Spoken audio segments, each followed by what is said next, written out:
Alright, well, that wasn't the reaction I was expecting. You know what? Let's just move past that. What's happening over on Twitter right now?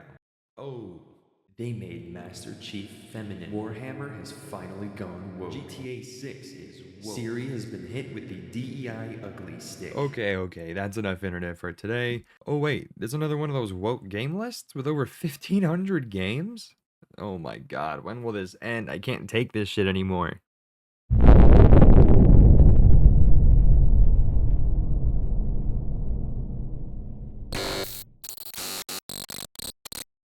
Ah, don't you miss it? You know, that time when you could actually be excited for game announcements? Or when you can simply play a game without half the internet in your ear telling you that it's woke? I can't believe we're at the point where we can't even enjoy the Game Awards for one day, just one single day, before we start seeing people on the internet bash nearly every game announcement to death because people just love to pretend they're being victimized by every piece of media as if they're being brainwashed like they're Mason in Black Ops 1. The pronouns Mason, what do they mean? Now, to preface, I uploaded a video a little while ago where I talked about this whole idea of wokeness in video games, where I simply just highlighted a few YouTube creators who spew this kind of rhetoric on their channels as their way of engagement farming off of these rage bait videos. I then pointed out the hypocrisy and idiocy of their logic and the whole idea they raise as I went through their content. I also talked about how I hate the idea of looking at media and just automatically assuming that said media is trying to push an agenda when really it's either just an opinion you don't agree with, or you're seeing ghosts, or someone managed to convince you that the game was somehow woke. And I explain how if you start to take on that sort of logic when talking about video games, it's no wonder that all of a sudden everything looks like it's pushing an agenda, you know? Like, at what point do you draw that line between woke and not woke? You see, like, who cares, right? My video and the point that I was trying to make was, from what I've seen, a pretty normal take that I see pretty often online, you know? But it seemed to me like, for some reason, my video started attracting people from a certain side of the internet as my comments started flooding with people rejecting nearly everything I said, but further insisting on the fact that I'm just blind to the blatant DEI, or that games only die because they go woke, and all that stuff you're probably used to seeing online. You can also see by the like to dislike ratio on that video that people were not happy with my take. Of course, if they just watched the whole thing and actually heard what I had to say about it in the end, they'd probably start to agree with me a little more, but that's just your average YouTube comment section, I guess. Anyways, here's the clip from my video where I offer my final take. So what this all ties back to in the end is my wish for not only everyone watching this video, but for everybody in the gaming community to just enjoy the games for what they are. Sure, you can choose to vote with your wallet. If you think Sweet Baby Inc. is questionable, go right ahead, I wouldn't blame you. But also know that what I look for a game isn't how many straight white men there are in the game proportionally to everybody else. I'm looking at what I think matters, like the genre, the story, the gameplay, the mechanics, the art style, the performance, and the passion that these developers have been pouring into these multi-year long projects for people like us to enjoy. So that's how I think others should be going about this. I also think so many people are kind of caught up in this mentality that forces them to look at everything with a preconceived notion that there's going to be some narrative behind it, when most often than not there's nothing to see there, but they'll still grasp at all these straws in order to try to link something to the narrative they want to claim is being pushed. And that's just on them for ruining a whole experience for themselves just so they can cry about it on the internet. You see, the whole point of my video was to show you a few things. One, how gaming journalists and YouTube channels capitalize off of rage bait articles and videos. 2, why the words woke and DEI are just buzzwords used to describe something that people think is preaching a differing political opinion from them. 3, why wokeness in a game isn't the big bad monster you think it is. Or a better way to phrase it being, why games aren't ruined because of this apparent wokeness. And lastly, why people care way too much about this. Now obviously, with my video getting the reaction it did, maybe I could have done a better job at picking my words more carefully, and if I just hammered my point that a game can have subtle hints of DEI and still be a really good game, I think I could have drove my point a little better, you know what I mean? I mean, Baldur's Gate 3 was, by Reddit standards, woke as all hell, yet it's still one of the greatest games this past century, breaking records, being overwhelmingly praised in nearly every corner of the internet, and of course, winning Game of the Year in 2023. Like, you can't tell me that woke kills games when Baldur's Gate 3 exists. You see my point here? Speaking of the Game Awards, I thought this year's ceremony was pretty cool. Like a lot of people, I mainly only watched the Game Awards for the announcement, so I was excited to see what games I would be looking forward to in the near future. There were announcements for Elden Ring Night Reign, Turok Origins, Split Fiction, Mafia the Old Country, Outer Worlds 2, The Last of Us Part 2 on PC, and of course, The Witcher 4 and Intergalactic Heretic Prophet. So needless to say, I and many others went to bed satisfied and excited for what's to come.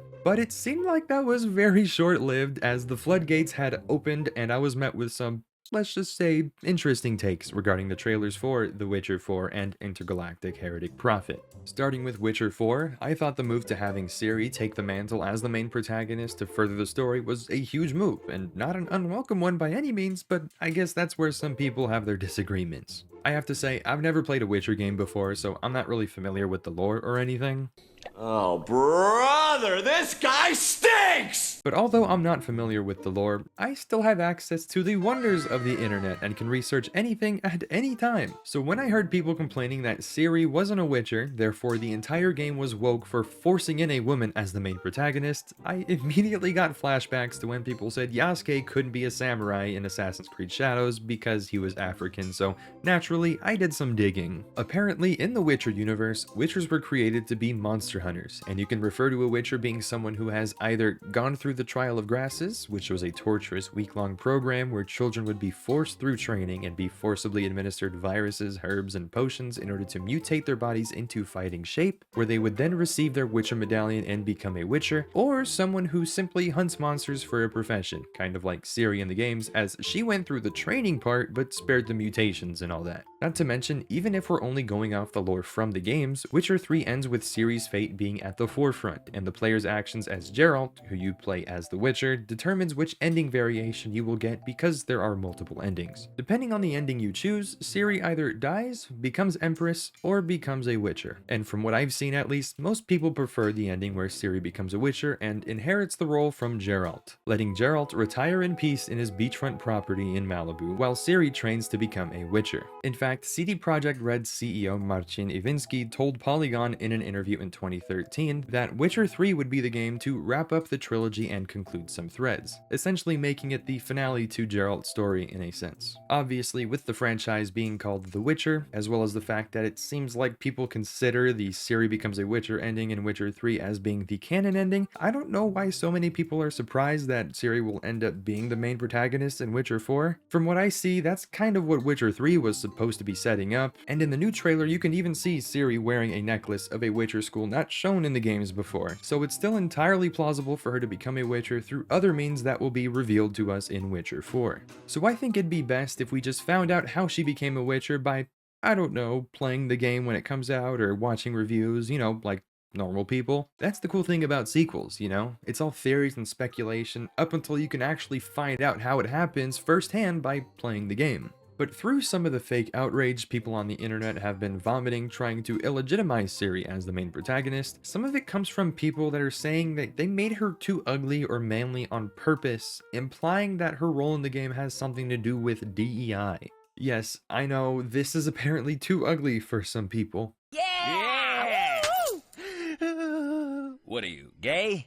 The tweet that started all of this was this one guy who said, CD Projekt Red has been completely hit with the DEI ugly stick. What the fuck is this Ciri? DEI ugly stick? I'm sorry, did you want her to look like a fucking Instagram model? This franchise and its setting is inspired by medieval Poland in the 13th century. Not every woman is supposed to look like a fucking Barbie doll. Like, what were you expecting? By the way, since we're already cherry picking frames from the trailer, feast your eyes on this. Later on in this same trailer, you can see her under some different lighting and looking in a different angle. Yet coincidentally, in Witcher 3, you can see her looking in the same exact angle under a different light. So what we can do is layer this image right over the new one from the trailer, change the opacity a little bit, and voila! As you can see, it's pretty much the exact same. The difference has nothing to do with ugliness or bone structure as some have been saying, it's all just lighting, camera angles, and the fact that she has scars and dirt all over her face. Not to mention, she's supposed to look a lot older than she was in Witcher 3, and the game's graphics are made to look more realistic than what was available over a decade ago, so no wonder people think they're trying to make her look ugly on purpose. Maybe it's just more the fact that they haven't seen a woman in a while and have no idea how women look if it's not an actress on their screen.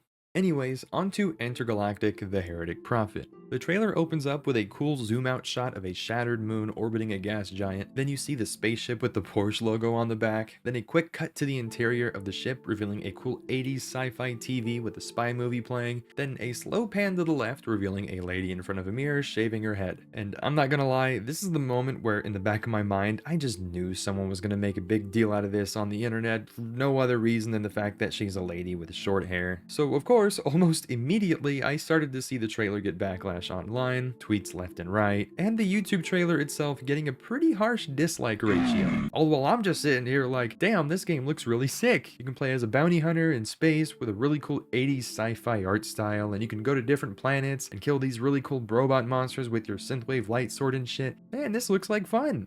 Seriously, who cares that the main protagonist is a lady with a bald head? I don't give a shit.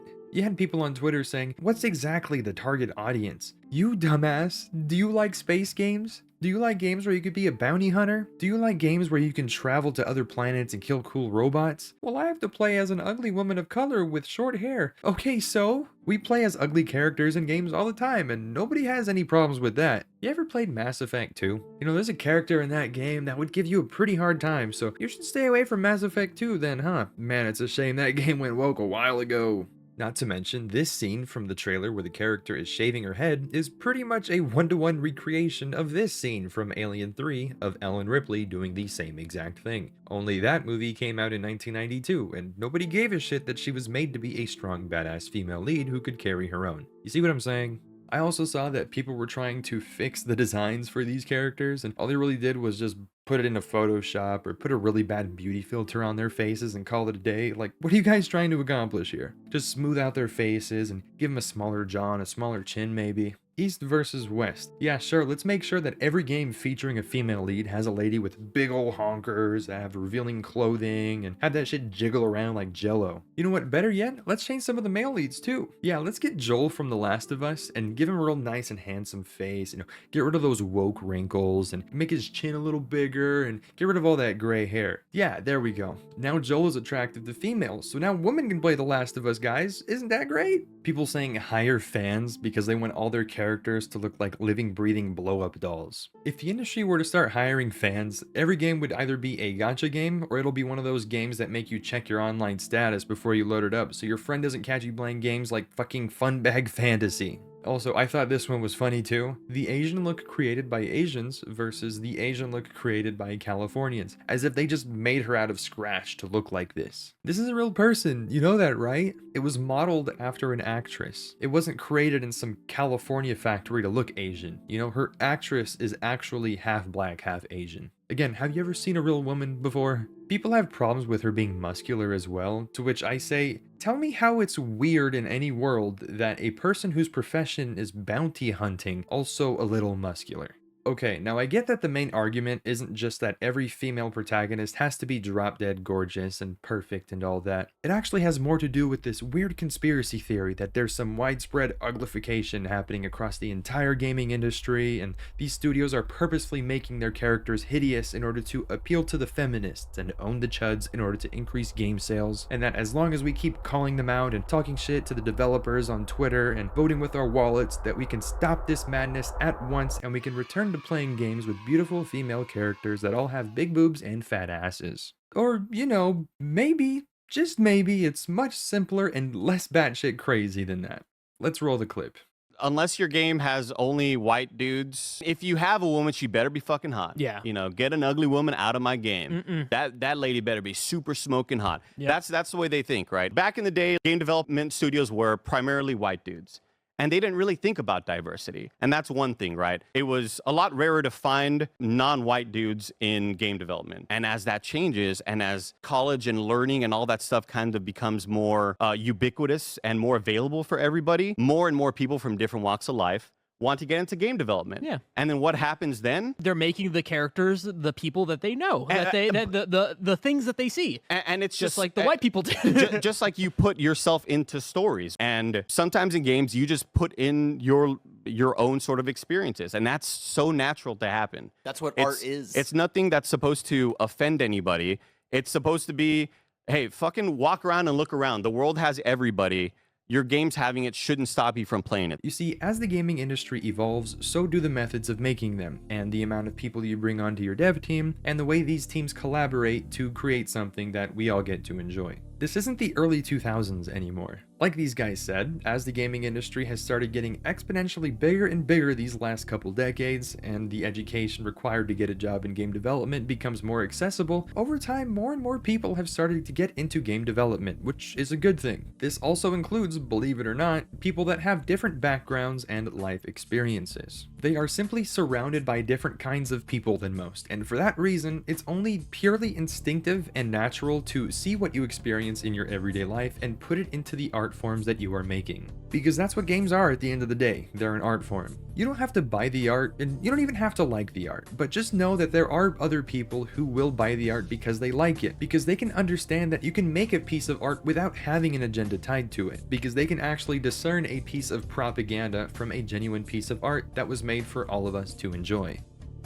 Now, for those of you who've made it this far in the video, first off, I want to thank you for letting me rant to you for a little while, but I'm not done quite yet. We still have a little more to get through, so hold tight. Anyways, in my last video covering this, you know, the one that had me fighting for my life like I was on the beaches of Normandy, I also talked about the Steam community group known as Sweet Baby Ink Detected, and how their curated list of games was kind of dumb, as it simply recommended people stay away from certain games for no other reason than the fact that Sweet Baby Ink may have worked on it. I'm not gonna get into the specifics of what Sweet Baby Ink is, I just don't have the time or energy for that shit right now. The reason I think it's dumb being that in this list of games to steer clear from, you had games like God of War Ragnarok and old school RuneScape, even games that weren't even out yet, like South of Midnight, State of Decay 3, Life is Strange in the works. My point of bringing this up was that we shouldn't be taking people like this seriously, you know? Because at the end of the day, they just needed somewhere to vent their frustrations with the world, and I guess making a Steam community group solely dedicated to tying anything you can to a political belief was the place for them to do it, but that's okay, good for them. Although where I wanted to tie all this in with today's video is by bringing up another fine fellow who took it upon himself to do what Sweet Baby Ink Detected tried to do, yet turn it up to 1,000.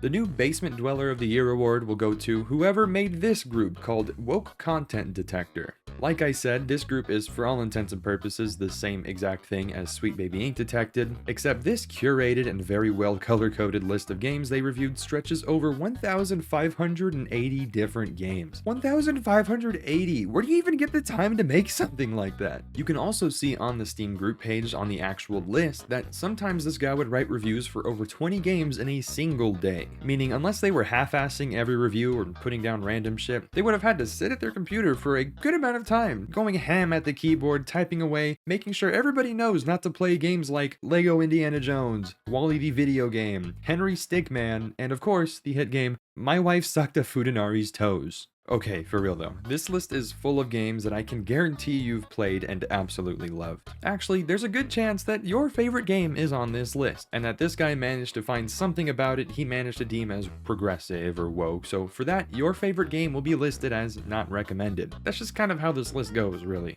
So to give you a quick rundown of some of the games on this list, you have games like Fallout 3, Fallout 4, and Fallout New Vegas, as well as Destiny 2, Knights of the Old Republic, Undertale, Terraria, Horizon Zero Dawn, the Spyro trilogy, Grand Theft Auto Vice City, Grand Theft Auto 4, Grand Theft Auto 5, as well as all the Dark Souls, all being tagged for some level of LGBTQ+ inclusion. That's right, if you enjoyed any one of those games, congratulations, you are woke. There are some games on here that are tagged for simply having women in combat roles or having women in authority figures, like For Honor, Ghost of Tsushima, Space Marine 2, Counter-Strike 2, even some of the Lego games, as well as the game Insurgency Sandstorm, because it portrays female frontline combatants as just as capable as their male counterparts, because God forbid, right? And you know how some games have these character creation systems that allow you to pick between body types as opposed to just male-female presets? Pretty common, right? Well, guess what? That's woke as hell. Games like Tekken 8, Pal World, Elden Ring, Monster Hunter Rise,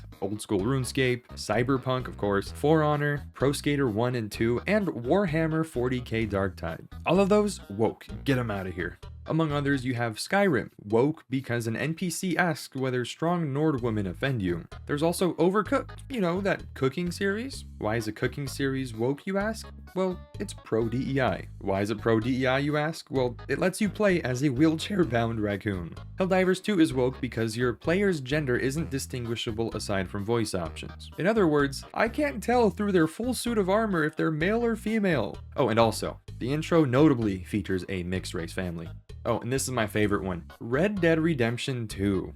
Why? Well, because the NPC Sadie Adler behaves the same way a modern feminist would. Atomic Heart is also on this list, for no other reason but the fact that the character is saved by an old lady multiple times. Oh, and this one's real funny too. The games Destroy All Humans 1 and 2 were tagged because they contain subtly anti-human messaging and tasked the player with destroying humans in a humorous setting. I repeat, a game about an alien race destroying humans is woke because it's anti-human. The game Aliens Dark Descent is also tagged because some of the most important characters are female. Boy, just wait till this guy starts reviewing movies, he's gonna have a field day with those. I noticed there are a few games on here listed for things like having an improbably diverse set of characters, like Starfield, a game about a futuristic spacefaring human civilization, Space Marine 2, a franchise featuring a futuristic spacefaring human civilization, and Call of Duty Infinite Warfare, another game about a futuristic spacefaring human civilization.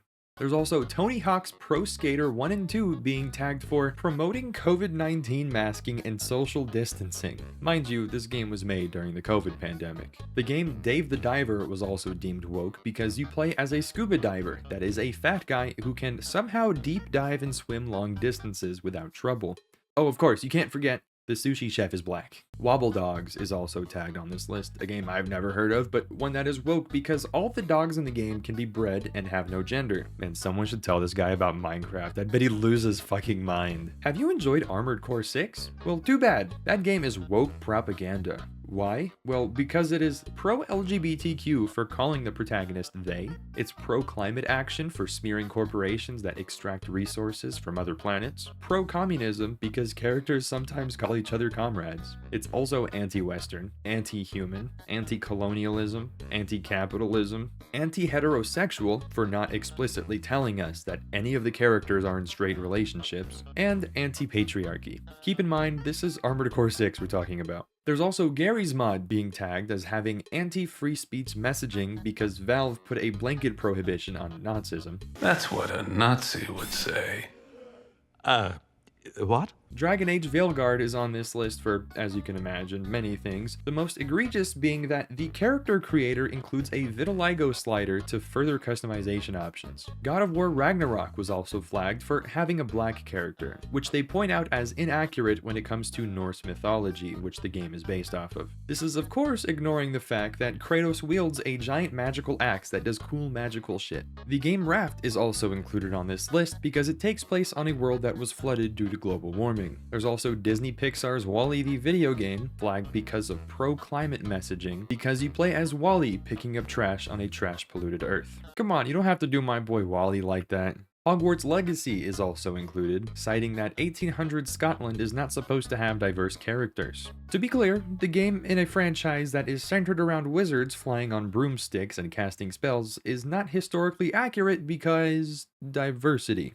And finally, the Resident Evil 3 remake is on this list because it made substantial changes to Jill's character, including her outfit for practicality reasons. The reason they put quotes over practicality is because they are led to believe that they made Jill's redesign ugly and less revealing on purpose as a form of censorship. This guy even asking the question, why is Jill downgraded and made to look like an ugly man? Yeah, because this looks like an ugly man. Are you even attracted to women? She's a cop. Don't you think it'd be a bit weird for a cop to be walking around the city shooting zombies, wearing a fucking tube top and a short skirt? Now, we're told that the purpose of this list is to call out the games that are woke for pushing political opinions or beliefs. Now, let me tell you why this list is actually woke itself. Well, there are two games on this list that are purely political in their nature, those being Acquitted and Alex Jones' New World Order Wars. Except these games are listed as recommended for having no woke content. Acquitted is a game where you play as Kyle Rittenhouse, fighting off an angry mob of zombies designed to look like thugs, fat women, and women with colored hair, some of whom are holding up communist flags. If you know who this person is and the context behind this game's message, it's obvious what this game's trying to portray. I don't think I need to walk you through that. The other game, Alex Jones' New World Order Wars, is about what you'd expect. The game's description reads as follows: a classic arcade shooter in which you play as Alex Jones and save the world from the evil globalist plot to turn everyone into bug-eating, pod-dwelling libtards. In this game, you play as Alex Jones himself, famous for his political commentary, like when he said, "I don't like them putting chemicals in the water that turn the friggin' frogs gay!" You also join up with other political figures of a certain US political party, while killing bosses representing people like Justin Trudeau, Dr. Fauci, and the Clintons. So both of these games are listed as recommended for having no woke content. But if we go by their own standards as to what regards a game as woke being pushing a political opinion or belief, then correct me if I'm wrong, but wouldn't these games be woke as well? Or is it just that only the games with opinions he doesn't agree with are woke? Or maybe it's that none of these games are actually woke, and this person made the list in order to push his own political opinions and beliefs, making it woke itself. You know what? I'll leave that up for you to decide. Okay, now, I know this list is very long, and I know I went on about it for maybe a little longer than necessary, but you see, that's the whole point. In order to truly convey how dumb and overused this idea of wokeness and DEI in video games really is, I see no better way than to use this list to portray how these people view your favorite video games and how unserious we should be taking these kinds of people. As I just showed you, most of the games I pulled out of this list are just normal video games that anyone has either played or at least heard of. And you've probably never heard anyone refer to these games as being woke by any means, but again, the purpose of showing you this list is to show you the lengths people will go to intentionally overanalyze every aspect of a video game as having some sort of underlying agenda or political message, when in reality, they're just normal video games. You see, it's kind of the opposite of how it used to be if you think about it. I remember when people were calling studios racist or sexist for not including certain kinds of characters, or they just had problems with how those characters were portrayed. Those you could refer to as SJWs, social justice workers. Now it kind of seems like the tables have turned in a sense. Now it's a certain group of people that are actively against any and all inclusion of the kinds of characters they're not used to seeing in media before. Now it's more about, oh, I need to play as an attractive female character, or I need to play as someone who I can relate to, when that is literally the same movement we had just gotten over with these social justice workers. You see what I mean here? Both sides play off of victimhood and the fear of underrepresentation in media, and both sides can be equally as annoying to listen to. But I'm sure you can understand when I say that it doesn't help when I have to be constantly reminded that there are people who exist that say things like, oh, they made Master Chief's Remake design feminine, or they gave Lara Croft a DEI chin, or this developer's woke, or Rockstar's gone woke, to which I say, first off, what the fuck is a DEI chin? And second, can we not just blame all of the industry's problems on wokeism, please? Here's the thing I think about pretty often when this kind of topic causes a buzz online. Imagine you're the executive at a game studio and you do all these shady business practices like pushing early release dates to make a deadline, or shoving your hands into your workers' business so you can appease your investors, or even laying off a third of your workforce just so you can cut down on costs. Yet the reason why your most recent game is being criticized online is not because you prioritized monetary profits over the state of the game, but because people are calling your game woke. Let's take a quick look back when it was revealed what Bungie's CEO Pete Parsons had done just a little while ago. If you remember, Sony had just bought Bungie for $3.6 billion in 2022, and they assured their employees that this would not result in layoffs. Yet the very next year, they announced they'd be laying off 100 workers, and a few months ago, another 220. All those people had their livelihoods taken away from them in an instant and without warning or anything. Yet Big Petey was sitting over here in a lawn chair, chilling with a margarita, and apparently building up a classic car collection at the same time. A few months ago, it was found out that this same CEO who had just laid off 320 workers in the last year or so had just spent over $2.3 million on classic cars through auction sites since his studio's acquisition. Not only that, but it was found on just one car auction site only because he had a public profile in which we could identify him from. God knows how much of his CEO money he spent on himself elsewhere, you know? What does this have to do with today's video? Well, you see, while people are too busy blaming a game's downfall on wokeism or DEI, the executives in charge of these games are sitting here hoping you're not paying attention to what they're doing to line their own pockets. They would rather lay off another 100 employees and give themselves bonuses off of the money they saved rather than trust their studios to make a good game and reap the profits that way. I made a whole video on this. It's my second biggest video on this channel, and it took me over the course of 6 months to make, where I solely go over why games fail and what makes good games stand out. The whole entire video was me pouring my heart out about why corporate greed is at the forefront of nearly every failing game's problems, and why the studios who are truly passionate about what they create while keeping the players' desires at the forefront of their creative vision is what causes their games to have monumental success. Nothing in this video covers anything to do with wokeism or DEI. I just call it like it is and hold studios accountable while pushing up the ones who do things right. Seriously, go check it out. I had a lot of fun making this one.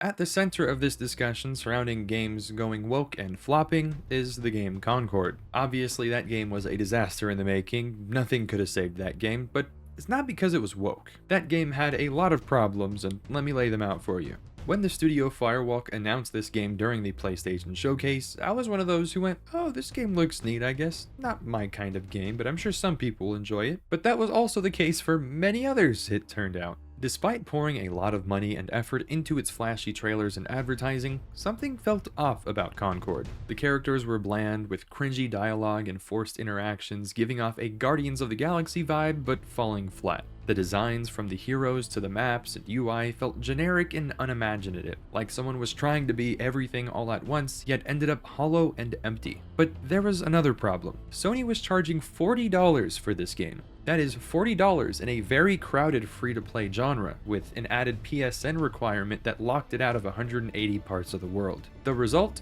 A lot of refunds and players leaving before the closed beta even started. With Sony wanting this to be a live service game, it would need dedicated servers that require money to maintain. But with no player base to fund the servers, the game cost more money to keep running than it took in from sales, and it quickly shut down only 11 days after launch. This is what I mean when I say Concord had a lot of problems, with DEI not being one of them. Sony had been working on 10 different live service games that they were all planning to release by 2026. Crazy, right? Well, when you're a company that's worth $131 billion, a lot of that coming from massive widespread layoffs after the COVID pandemic, sometimes what you'll do is just throw money at everything and hope something gives you a jackpot somewhere. Sony spent upwards of $400 million making this game, but it turns out, without a consistent vision of what your game will look like, it doesn't matter how much money you'll throw at something, it's probably not going to end well. But since we're already on the topic of injecting politics into video games, I think it'd only be right to bring up Helldivers 2.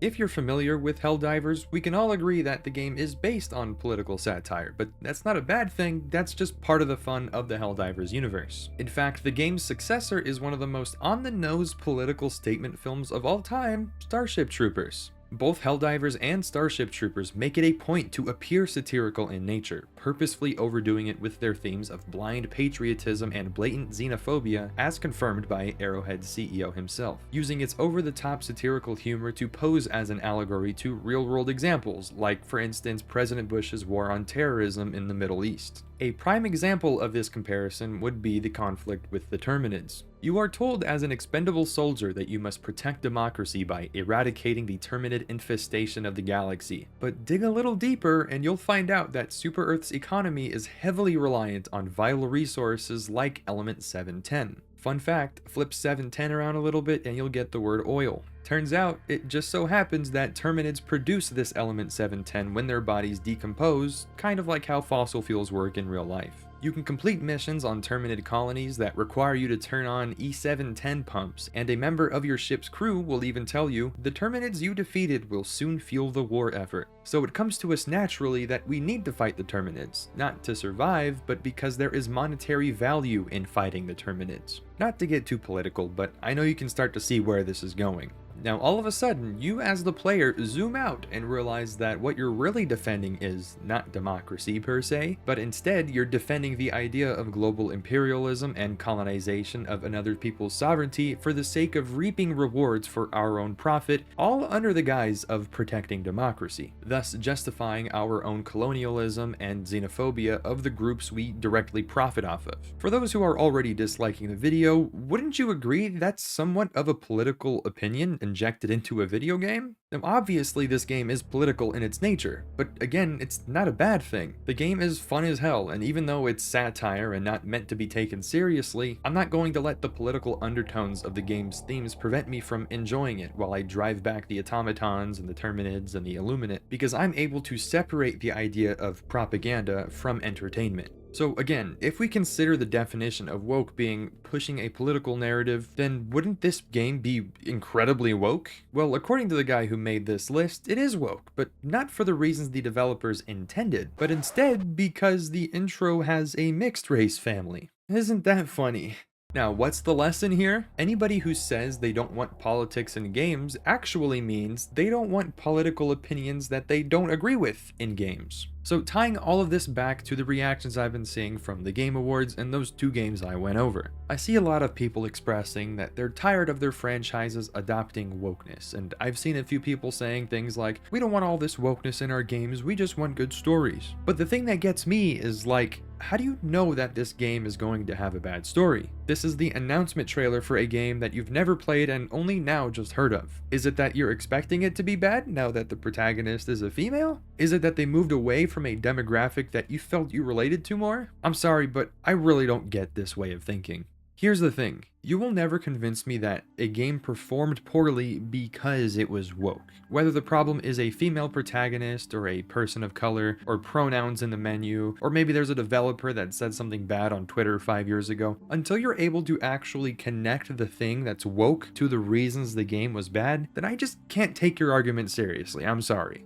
Because at that point, it's just a lot of anecdotal, oh, it's so obvious what's happening, or you're just blind to all the DEI red flags. Because what that tells me is you don't have a constructive argument, and it doesn't help when we're just yelling at each other back and forth like that. Because if this is all you need to see from a game to consider it woke, then either you don't actually like video games, or you're just desperately trying to find an excuse to point your finger at a group of people you disagree with, which just makes you look like an insolent child. So I would love if gaming discourse just went back to the way it used to be, where instead of rejecting minorities or women in games because they're woke, we should really be talking about the real issues that actually have huge negative impacts on the hobby we all share as equally passionate as one another. If a game is bad because the writing, criticize the writing, not the demographic of the character in the writing. If the game has bad or outdated game design or mechanics, let's criticize the studio's decision to include those mechanics into the game, not the fact that there's an optional pronoun selection. And most importantly, when a studio is pushing out content slower than a senior citizen downloading a PDF, let's criticize the fact that the publishers had just laid off half their dev team, not the fact that one of the developers has a pride shirt. You see my point here? It's already bad enough that game studios are starting to take on AI in development. Even worse, laying off their artists so they can replace them with the AI that ends up creating this microtransaction slap that they still expect us to buy anyways because we're so torn whether we'll have to play as a woman in the next title.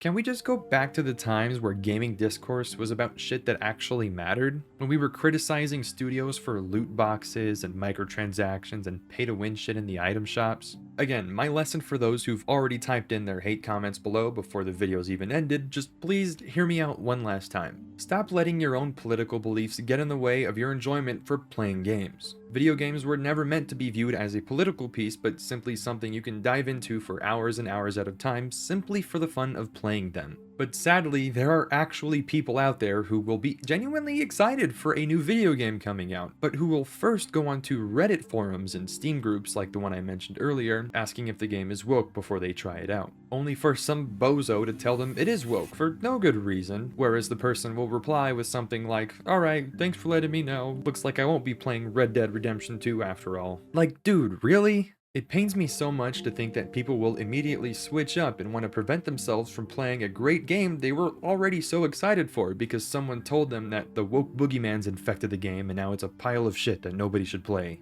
Like, can we just judge the games for what they are? If you hate the gameplay or the story or whatever, judge it on that. But this idea that some games are woke because, for instance, a female character's jawline's a little too chiseled is fucking ridiculous. Because how are we supposed to have real conversations surrounding video games when half the internet's constantly crying about some complete non-issue that either doesn't exist to the extent they think it does, or has little to no actual bearing on how good the game really is? Because if you're so caught up in your own personal politics that you'll avoid a 10 out of 10 games simply because you dare not support the woke activist is extremely childish, and it makes you sound crazy. And it only does harm to yourself because it gets in your own way of enjoying games that you would otherwise be in love with if it weren't for this bullshit narrative that these anti-woke YouTubers want to push down your throat so that they can profit off of your rage for something that frankly doesn't matter at all. Because from the viewpoint of these anti-woke channels, it's a lot easier to get your audience to point their fingers at a group of people you want to be mad at than to actually have substantive and nuanced conversations with your audience. And it pays a lot better too, I'm sure. So please, let's just stop with all the nonsense and go back to being normal again. I'm just so tired of having to listen to the same dumb, hollow arguments. So with that being said, this will be it from me for today. This is part 2 of why people need to step outside and touch grass. Make sure to subscribe for more content like this, like the video if you enjoyed it for any reason, and as always, feel free to talk shit about me in my comments. I really do get off on it. And this is Reb Zombie, signing out.